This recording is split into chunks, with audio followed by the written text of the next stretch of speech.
Hello, everyone, and welcome to our Vegan Spirituality Online Gathering. My name's Lisa Levinson, and I'm one of your hosts this evening, and I work with In Defense of Animals, and this program is brought to you by In Defense of Animals as part of our Sustainable Activism campaign to offer emotional and spiritual tools for animal activists. And this is our program where we invite people to explore veganism as a spiritual practice. And we do that through these online meetings, but also we have in-person meetings across the country. If you didn't know that, you can find them at veganspirituality.com. When you go there, you'll be able to click on the local meetup or Facebook group, and then you'll be able to meet people in your community who are practicing veganism as a spiritual practice. And if there isn't one in your community, you can start one.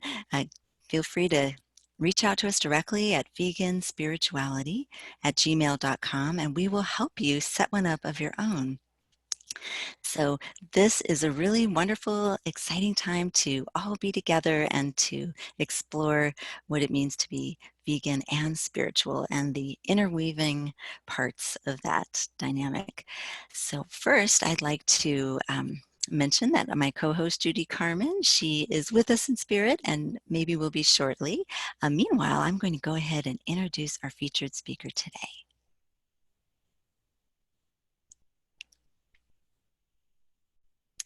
So I'm going to start by reading her bio.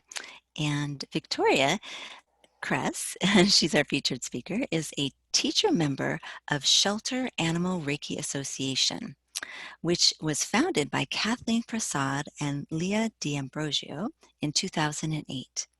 Deb's Wish Equine Sanctuary is a sanctuary member. The Shelter Animal Reiki Association is a nonprofit organization that teaches and promotes the Let Animals Lead method, which uses meditation practices to bring peace and wellness to shelter animals. Their goal is to create a calm, healing environment within shelters and other animal care settings. Members work closely with staff and volunteers of shelters and rescues, also with veterinarians and service organizations to help create a positive healing space for all. Victoria volunteers at local farm sanctuaries. She teaches animal Reiki and offers Reiki to the animals and also helps out in general. She donates 25% of the proceeds from her classes to the sanctuaries. More recently, Victoria has become active in animal rights activism, and she participated in the official Animal Rights March and the Fur-Free Portland March as well. So we're delighted to have Victoria here, and she has been a Reiki practitioner since 2000 and a Reiki teacher since 2006. During those years until 2011, her practice and classes were focused on Reiki for humans, but after her dog companion Ginger died in 2011, she began to feel a strong urge to begin offering Reiki to animals. She studied with Kathleen Prasad and trained with her in the method that I mentioned previously. And now she's been teaching animal Reiki since 2013 and is very active at Zeb's Wish Equine Sanctuary in Sandy, Oregon. And she lives there and is also the board secretary. So she's very, very involved. It's my pleasure to welcome Victoria. Hi, Victoria. How are you? Hi, Lisa. Thank you so much. I'm really excited to be able to come on and talk about animal Reiki. It's a wonderful practice. So thank you so much. Yes, we're so happy that you could join us today. And so I think what we'll do is we're going to start with some questions, if that's okay.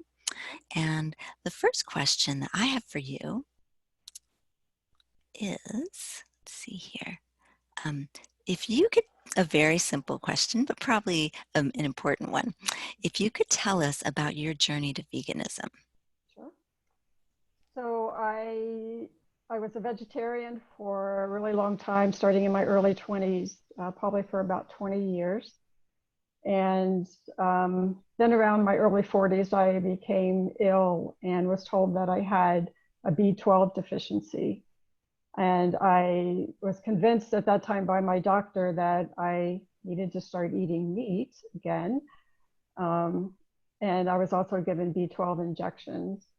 And so I started eating meat again, and then for several years, and off and on went back and forth between eating animal products as well as being vegetarian or being vegan. And then about 4 years ago, when I started volunteering Reiki at a local sanctuary here, the Out to Pasture Farm Sanctuary. And I was going there weekly to offer Reiki to Poppy, who was one of the pigs that lived there. She was a large pig that, unfortunately, the family that she had been living with, when she got to be much, much bigger than what they had expected her to be, they decided they were not able to keep her anymore. And so they had to find a new home for her. And this is a really common occurrence, actually. A lot of people get pigs to have as companions or pets, and then they grow to be very, very large, and they can't continue with to keep them. But fortunately, Out to Pasture was able to give her a forever home. And so she'd been living at that sanctuary for a while when I started going there and volunteering. She had a leg injury at the time and had to be in an isolated pen because she was not able to get up and move around. And so they had to keep her away from the other pigs as well. But she loved Reiki, and I'd never had a close relationship with a pig before. I'd never really spent a lot of time with pigs. But she really loved our Reiki sessions. And when I would get there and she would hear my voice and she'd grunt and make all of her sweet piggy noises. Um, and then during our sessions, she would just fall into a very, very deep, what we call a Reiki nap, where she was very relaxed, very calm, and just really deep into the energy that I was offering to her. And then when we would finish, and I would say to her, "Okay, we're finished today, and thank you so much, Poppy, for participating in this Reiki session with me." And she would again make all of her sweet grunting and piggy noises. Um, and so she was just really patient. And I think after about 2 or 3 months of getting good medical care there at the sanctuary as well as our Reiki sessions, she recovered and she was able to get up and start walking again. And today she does have a slight limp, but she is mobile and she is living now also with the other pigs as well. And so it was during one of my early visits there at the sanctuary to visit Poppy that I had a conversation with the owner. Her name is Kit. And at that time I was still, eating some animal products, and I told her that I ate meat. And she was very kind and she didn't challenge me or judge me, but we had a really meaningful conversation that day about it. And I walked away from that conversation just thinking very deeply about all of the animal beings that lived at the sanctuary, where they had come from, the neglect and abuse and abandonment that they had suffered, and also just who they were as beings and the relationship that I had developed with Poppy and other animals there as well. And so that was really my turning point. And within just a couple of days after that conversation, I decided to stop eating all meat products. And I made a commitment to be in service to animals in whatever way I can.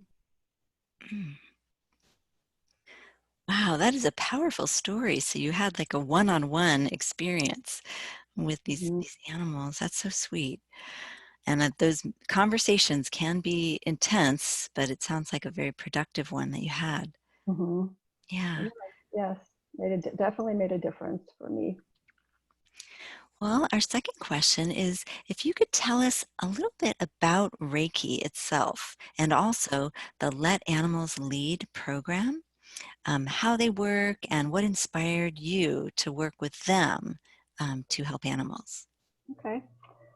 So I'm sure a lot of people have at least heard of Reiki or have some familiarity with Reiki, but as in the way that I am trained in Reiki is in the Japanese traditional technique and philosophy, and it's based in mindfulness meditation practices. So it's a system of meditation, breathing techniques, mantras, symbols, hands-on healing touch with humans, and also the Reiki precepts. And the Reiki precepts are for today only: do not worry, do not anger, be humble, be honest in your work, and be compassionate to yourself and others. And the precepts really are the foundation of the practice and support the practitioner to be centered and focused and grounded in our daily life, because it is a daily practice, it's a spiritual practice, and also when we are helping animals. And so the Let Animals Lead method that was developed by Kathleen Prasad is composed of 6 pillars of practice. As I said, it's based on the Japanese traditional Reiki techniques.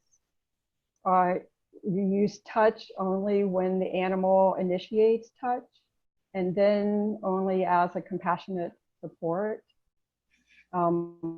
It focuses on the animal's perfection in the present moment, and also the perfection of just being in the presence of life with an animal and with all life.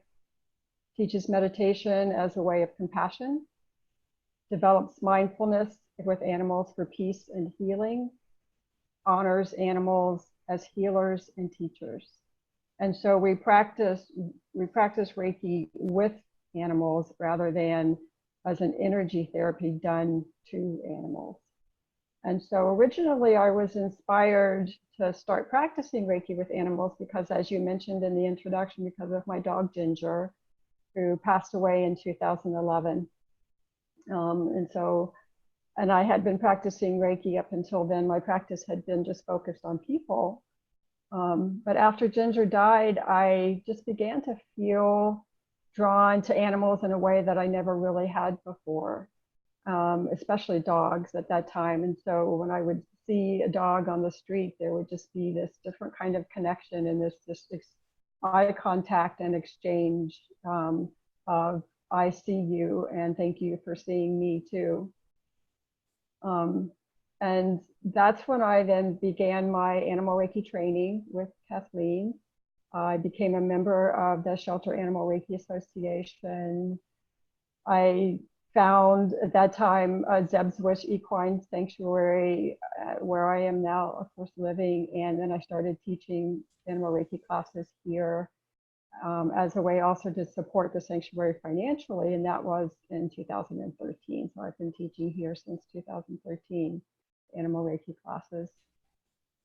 And so, of course, living here at the sanctuary, living with all the equines here on this property, we have 3 horses, 2 donkeys, and a mule.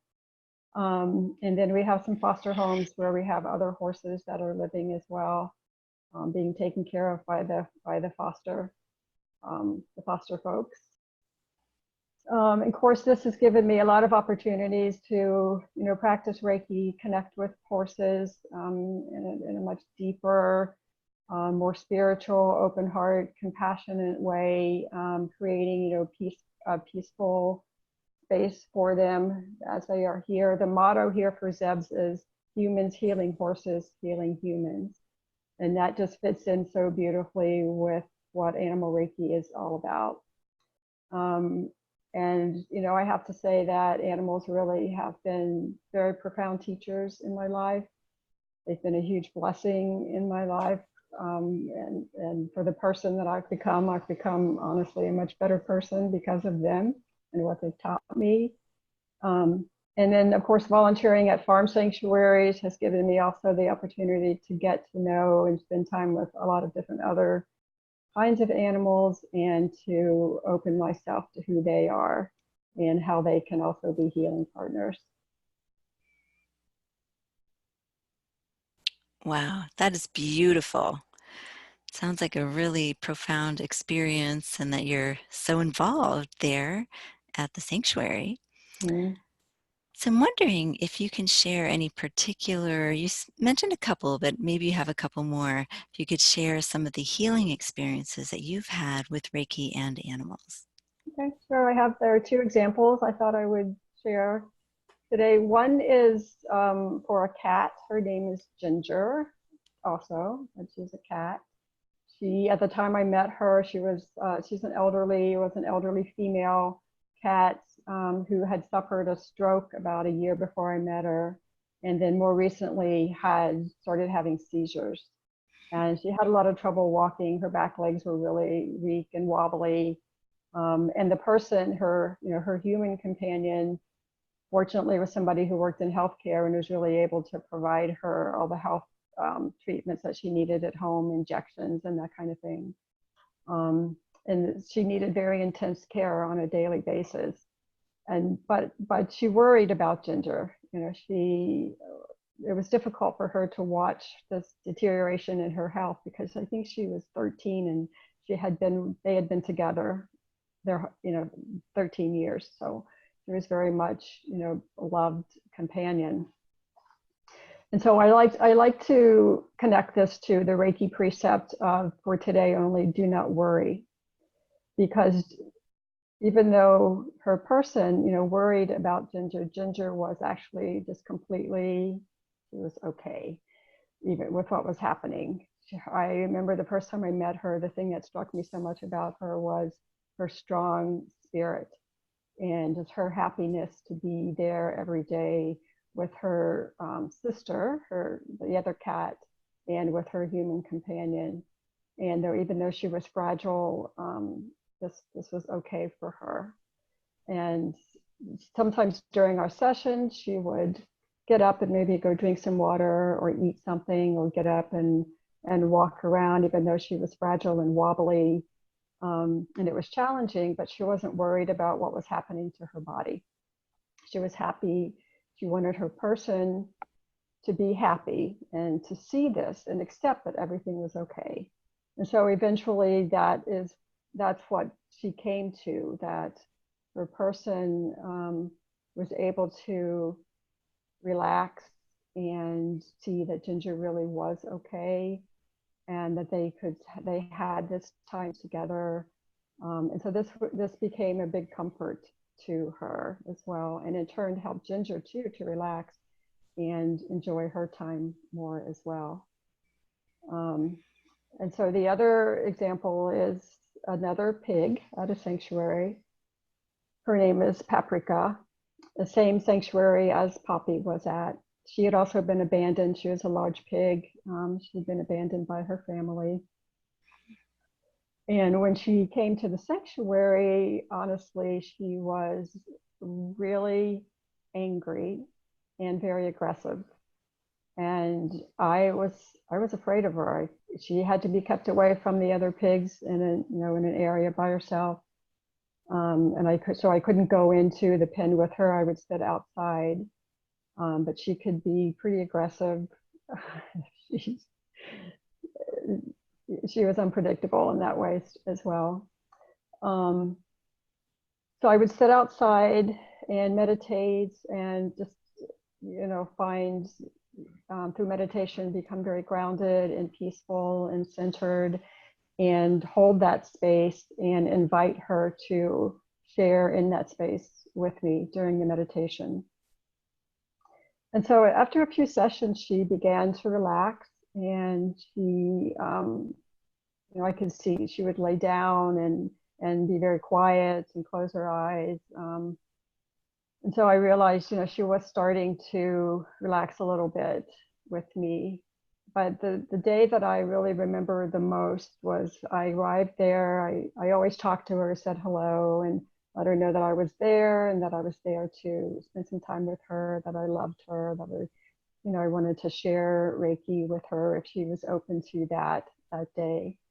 But that day when I arrived, she was eating out of her dish, and she heard my voice and she stopped eating, and she went and she sat down on her hind legs, kind of like a dog does. And she sat there with her eyes closed, and very, very peaceful, calm, way. And we sat together like that for probably 15 or 20 minutes. I call this was her Zen pose, is what I called it after that. And so really over time, she has become less aggressive. Again, with the love and care that she gets there at the sanctuary. She's now able to live with some of the other pigs who's joined in now, so she has companions. And recently I was visiting there, and I hadn't seen her in a while, and I was visiting there, and I went over to the area where she is, and I started talking to her, and she heard my voice and came over to the fence.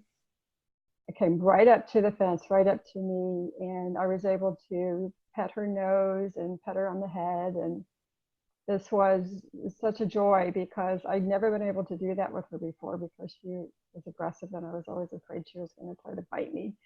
But it's just been such a major shift in her, and I think this is one where this precept about for today only let go of anger, and I think that she really has been able to do that and is much happier now. It's a beautiful way to describe the precepts. I've seen them and read them out loud many times myself, and hadn't thought about an application for each one. And that's a great way to bring the practice to life, I think. Mm-hmm. And I definitely relate to the ginger kitty story because I had a ginger kitty too. Yeah. There may be others out there who had kitties or doggies named Mhm. Ginger. Um, so another question is, so how is this type of Reiki being used at animal shelters and sanctuaries? Like how is it being used? Okay, so the practitioners and the teachers who are SARA members, and we're trained in the Let Animals Lead method, we are committed to supporting rescued animals and the caregivers. We do this by offering a positive space where the animals and the staff can relax and heal and rebalance from the stress and burnout of this intense animal care and rescue. I mean, we know that this work is very emotionally stressful and physically and psychologically. It really takes a toll on people. I mean, I know that from personal experience as well. And so experience has shown that, shelters and rescues that have a regular volunteer program, that the animals become more adoptable, that their caregivers can stay stronger. The folks that work at the facilities, they can stay stronger and calmer in difficult situations, and can better support the animal's journey. From the time they come into the sanctuary or the shelter until either they're adopted, or if for some reason they have to have medical treatment or undergo surgery, or if in the case where an animal has to be euthanized, that Reiki can really support the staff to support the animals during this time, and for themselves to help them also recover and find balance again for themselves. And so, for example, when I used to volunteer here in Portland at the Oregon Humane Society, and so once I completed their volunteer training, one of the things I could do was take the dogs outside on their property for a walk in their garden area. And I would sit on a bench with the dog and just sit in meditation and, again, open the heart space and the healing and compassion and love energy, and hold that space with them and invite them then to join in that energy with me. Or if there were some enclosed areas outside, I would take the dogs in there and sit with them or just play with them. Just because I want to sit and offer Reiki to an animal doesn't mean that they want to participate at that particular time. And so, we always leave it up to the animal and let them decide if that's what they want to do at that time. Or they also at the Oregon Humane Society have what they call a kennel buddy program. And so sometimes I could go inside into the kennel and sit with the dog and offer Reiki to them as well. Or the other thing that I would do is just stand in the public viewing area where the dogs are in the kennels and the public can walk through and look at dogs. I would sometimes stand out in that area and just hold a Reiki space there for the animals and the people as well. And then, of course, when I go to farm sanctuaries, I will ask, okay, which animals are sick right now, or maybe which animals are new arrivals and have just come in and are now adjusting to, having come from whatever situation or having lost their families, um, and offer Reiki to those animals as a support in their transition. That's beautiful. There's so many uses of Reiki in those settings. I didn't realize that. Wow. I'm wondering, how can our listeners learn more about this or maybe even become practitioners themselves? Are there classes? There are lots and lots of classes. Sarah is an international organization, actually it's based out of California, but we have members, practitioner teacher members, as well as sanctuary members all over the world. So if you go to the website, Shelter Animal Reiki Association, and you would click on the members link, and then there's a drop down that would take you to a teacher link. Teachers are listed there according to the state that they live in. And so that's a way to go on and find a teacher in your area. And of course, I do teach classes here. I'm outside of Portland, Oregon. Also to learn more, and once you take a Sarah class with a Sarah teacher, you can join Sarah as a practitioner, or if you take a teacher training, you can join as a teacher member as well. There's a lot of information on the site. There are a lot of blog articles that have been written by Sarah members who share their experiences with animal Reiki. And then, of course, Kathleen Prasad has written, several books that are available on Amazon. So there's quite a few resources. That's Mm-hmm. great. It sounds like something many people who are animal advocates might want to take up. Yes, absolutely. Yeah. And let's see, I have a little question to add here. Mm-hmm. Just wondering, because I know that you do and you're getting involved in animal activism, and wondering how you use Reiki in those settings. I mean, if you are participating in an action or a vigil of some kind, Mm-hmm. do you bring the Reiki into those settings? Yes, and I think just well, for myself, I do just being there, holding, a sacred space. I feel like, just for example, this past Saturday, where there was a candlelight vigil here at the Oregon Zoo. And so there were probably about 50 people there, standing outside of the zoo entrance. There was a big event going on at the zoo. They have their annual Christmas lights, so people come and view all the lights that are there. Um, but yeah, for me, it's an opportunity to be there as a Reiki practitioner to support the folks, the people who are coming there for that event, and also for the animals. And one of the things that I do actually is I do facilitate a couple of different Reiki groups here in Portland. Mm-hmm. I have a weekly distance Reiki group that we do via email, and that's been going on for about 4 years. And so I get requests from people for animals that they'd like us to offer Reiki to. And also I do organize maybe 3 or 4 times a year a group of the local Reiki practitioners. We go to the zoo, and we'll go in and together stand outside of some of the enclosures and stand in meditation and offer, of course, healing to the zoo animals to support them. That is great. Those are such really interesting ways to apply the Reiki skills to activism as well.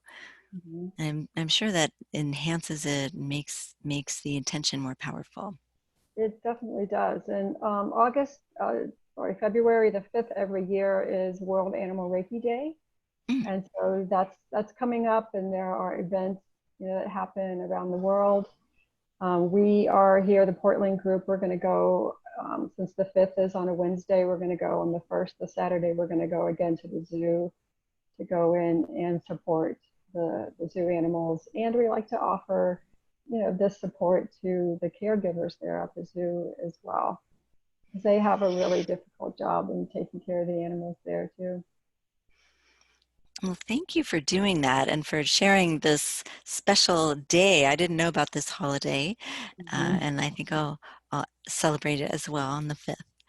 So, is there anything else that you'd like to share with our listeners? Anything that you'd like to say? I can't think of anything at the moment, but I'm happy to answer questions. Okay, well, we'll do that. We'll open it up for questions. And the way we do that is have you joined us in the webinar, then you can click the raise hands button, and then I'll see that you're open to being called upon, and then you'll be able to ask your question. Another way is that we have a chat box, so you can type your question in the chat box. And even if you're with us on the phone, um, you can press, I think it's star or 6 is the number to unmute yourself. And that's another way to join in. Um, so if anyone has any questions, you're welcome to ask them. I'll notice I'm going to check our chat box here. Um, Great. So looks like um, some folks, we don't have any questions yet here, but if anybody does have a question, feel free to go ahead and ask it. I have a question too I would like to ask. I'm wondering about, because Reiki is definitely a spiritual practice, and I'm wondering how you look at your veganism as a spiritual practice. Like, do those two connect for you? Mm-hmm. I think yes, because the bottom line for me is about being in service to animals, first of all. And I see animals very much as spiritual beings. And so connecting to them in a spiritual way. Um, I think, I mean, I haven't, that's a really good question. I don't know if I've given that a whole lot of thought, so I'll have to think about that some more. But, I think mainly because I do view animals as spiritual beings, I connect with them on a spiritual level. I view them as teachers and healers. I view them as healing partners. I view them as meditation partners too. And being open to what they have to show me and to teach me. And I will often ask them when I'm, in a meditation with animal, I always say to them, I am open to whatever teaching you might have for me at this time. And so please show me, please teach me. I'm your student. And I think in that way, there's definitely a spiritual connection. Mhm. Beautiful. That's so nice. Mm-hmm. You invite it directly from the animals. Yeah. Mm-hmm. And there's a comment here that Donna says that this is fascinating, and she can just picture the animals relaxing. Mm-hmm. She loves the idea that this is voluntary for the animals, Yeah. and not being done to them, but with them. Yes, it makes a tremendous difference actually, and the animals are much more receptive to us when we don't come in as that person, that human who says, okay, I'm here as a Reiki practitioner and I know what you need, and now I'm going to come and just put my hands on you and I'm going to heal you. That's very disrespectful to the animals. They most of the time are not going to be receptive to that. And the main thing is that it really is a partnership. So we're there to be a support to each other and to heal each other. Very nice. Mm-hmm. That's a wonderful way to look at that, and very different than our uh, standard understanding of how medical practitioners and healers, we think, oh, they're going to be doing this to us. They're going to be Mm-hmm. offering us something that is healing, but that we're not joining in that process. So here, Reiki sounds like it's a um, collaborative effort. Absolutely, it is. And much more respectful. And I have to say that in my experience too, the animals are so happy. They love it when we practice with them this way. And I've often just got a sense of them I have a sense of, oh, finally, this human is getting it. This is how we are. This is how we can be partners. This is how we can join together. And so they're very happy to know that there are people out there who are getting it. Yeah. Wow. Well, that is wonderful. I'm sure that is a validating experience for the animals. Um, and also, I think Donna is saying that she's going to try that respectful approach with her cat and see how that goes. Yeah, that's really nice. And I also like the idea of bringing in the this type of respectful healing energy into the activism that you're doing. I think of the vigils especially because that's an opportunity where the animals are very stressed and you can see Yes. it and feel it, and being able to be this calming presence, to bring those Reiki principles of do not worry to them in those moments where their instincts are telling them it's very scary, and yet Yes. you can bring them a sense of calm. Hopefully someday we'll bring them true liberation. For now, having a sense of calm, I'm sure, is helpful and relaxing in addition to the water that they might be given by the activists, and just all those people with their open, expanding hearts and love.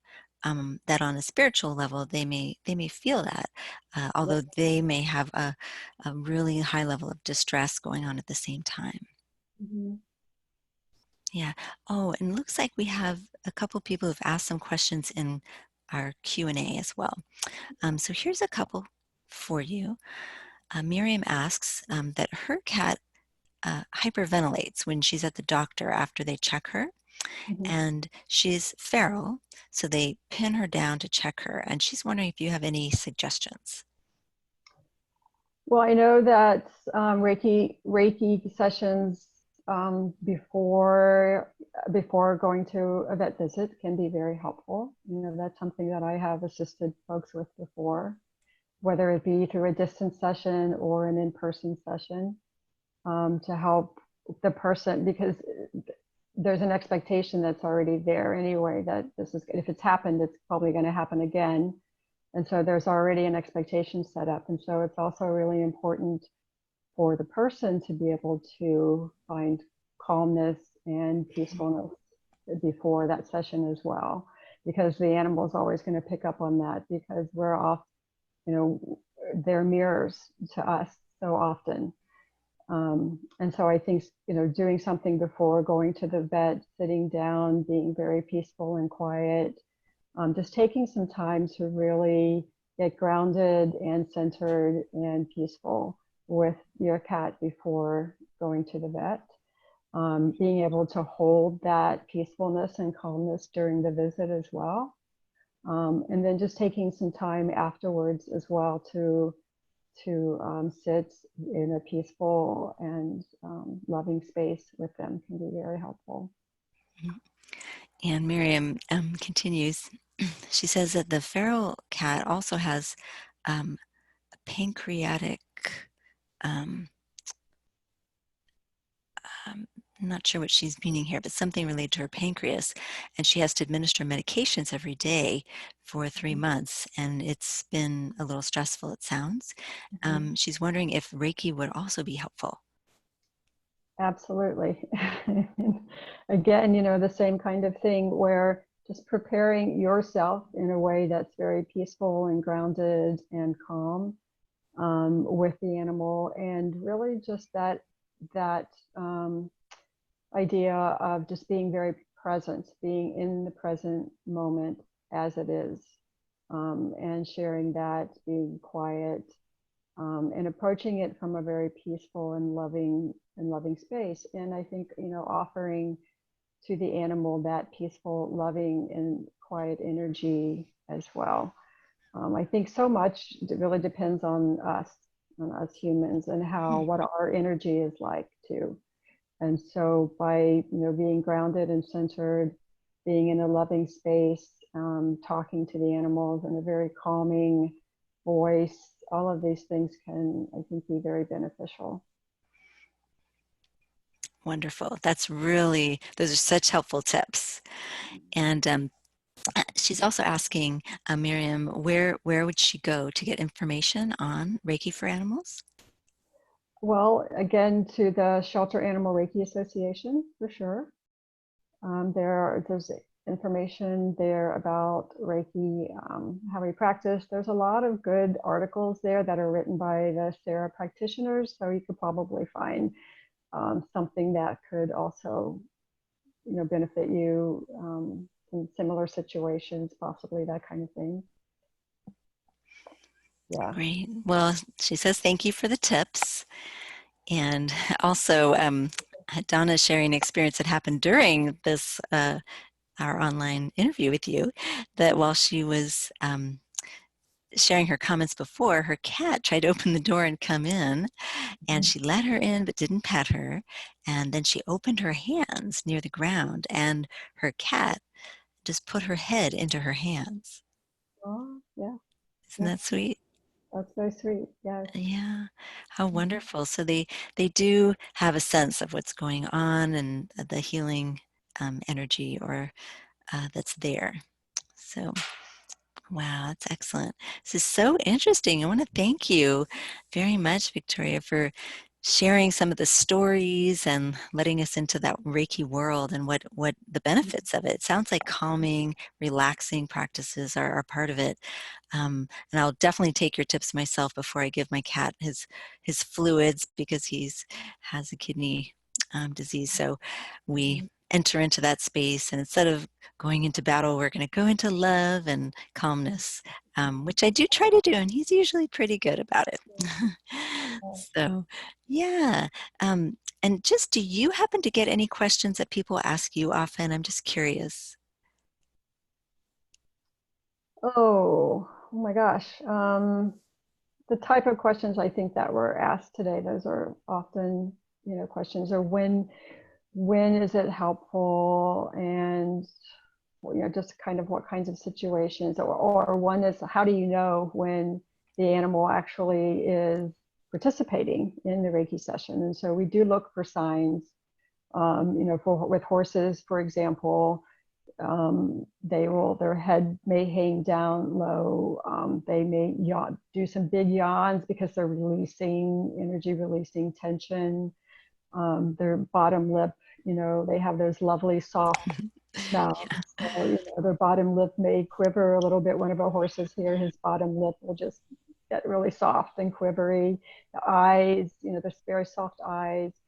With dogs and cats, it's usually that they will lay down and get very, very relaxed, or they'll come and just really sit close next to you or sit on your lap. I've had animals who I've been told were not probably going to participate, or going to be very, very shy about me coming in as a stranger into the home, who have just completely glommed onto me during the entire session, and have been very quiet and very peaceful, and could feel that they were very much connected. Yeah.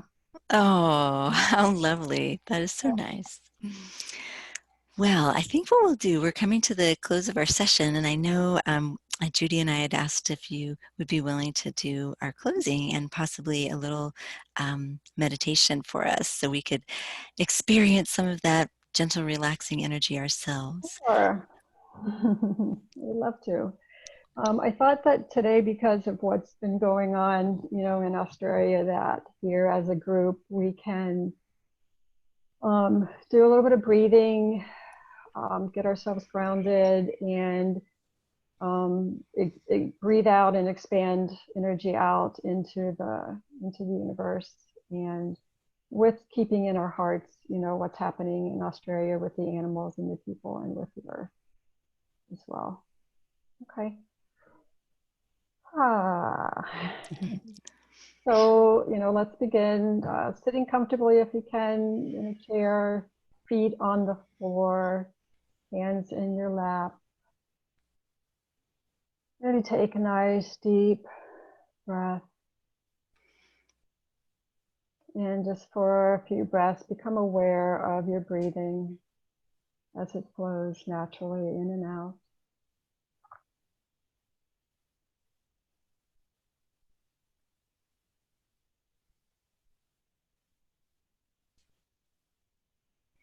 Just let yourself be breathed.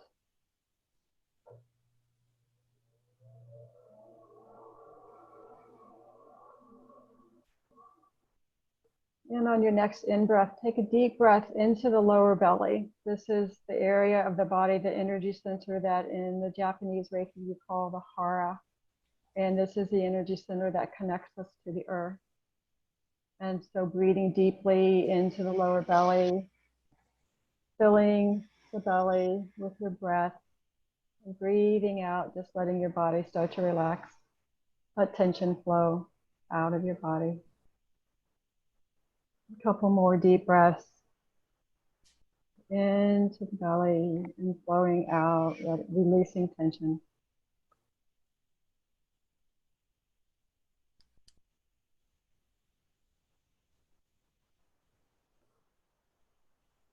And now breathing in again into the lower belly and just filling the belly again with breath, but breathing in light. It can be a golden light, white light, a pink light, whatever color just comes naturally to you. Breathe in that light into the belly and let it just fill your whole body. And then on the out breath, start to expand that light out into the space around you. Breathe in again, the light filling your body with this light. And breathing out again, expanding the light out around you. We set our intention to breathe in this beautiful healing light and expand it out now as far as we can. Out into your neighborhood. Out further and further as far as you can visualize. Out into the universe. And together we hold this space. You can visualize it as a big, beautiful light of Reiki, like a Reiki bubble. We all sit together in this beautiful light of Reiki bubble, filled with love and compassion and healing. We intend healing and support and love for all the animals and all the people and for all the earth that is suffering and being destroyed in Australia. So we will sit for a couple minutes and just hold this beautiful space and this beautiful light in offering.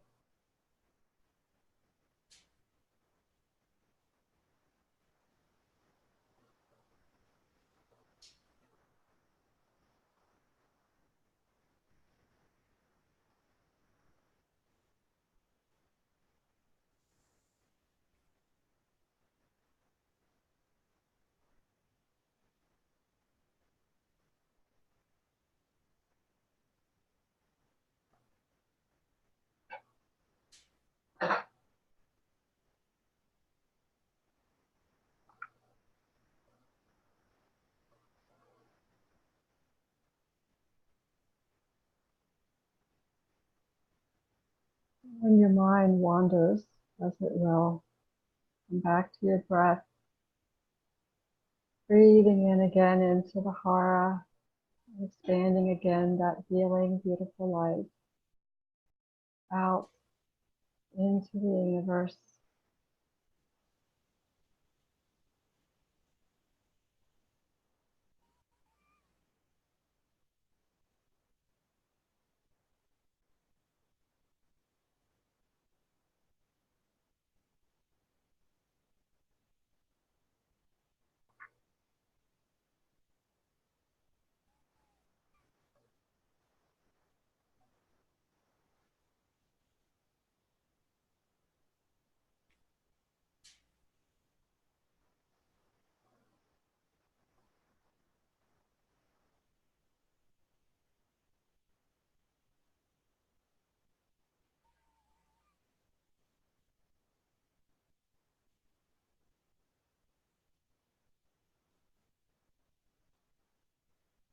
let's take now one more big deep breath. Bring our energy now back into our bodies. We become aware again of our physical presence, sitting in the chair and coming back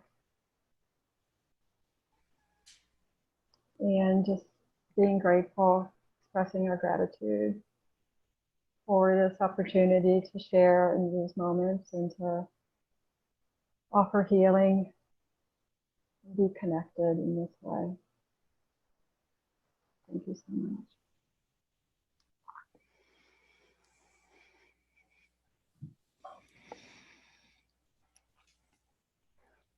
Well, thank you, Victoria, for that lovely experience of mindfulness and of healing and sharing our love with the animals that need it in Australia right now. And it's really powerful and beautiful way to integrate veganism and spirituality and bring some restoration, bring some harmony, and bring some love and light to those in need.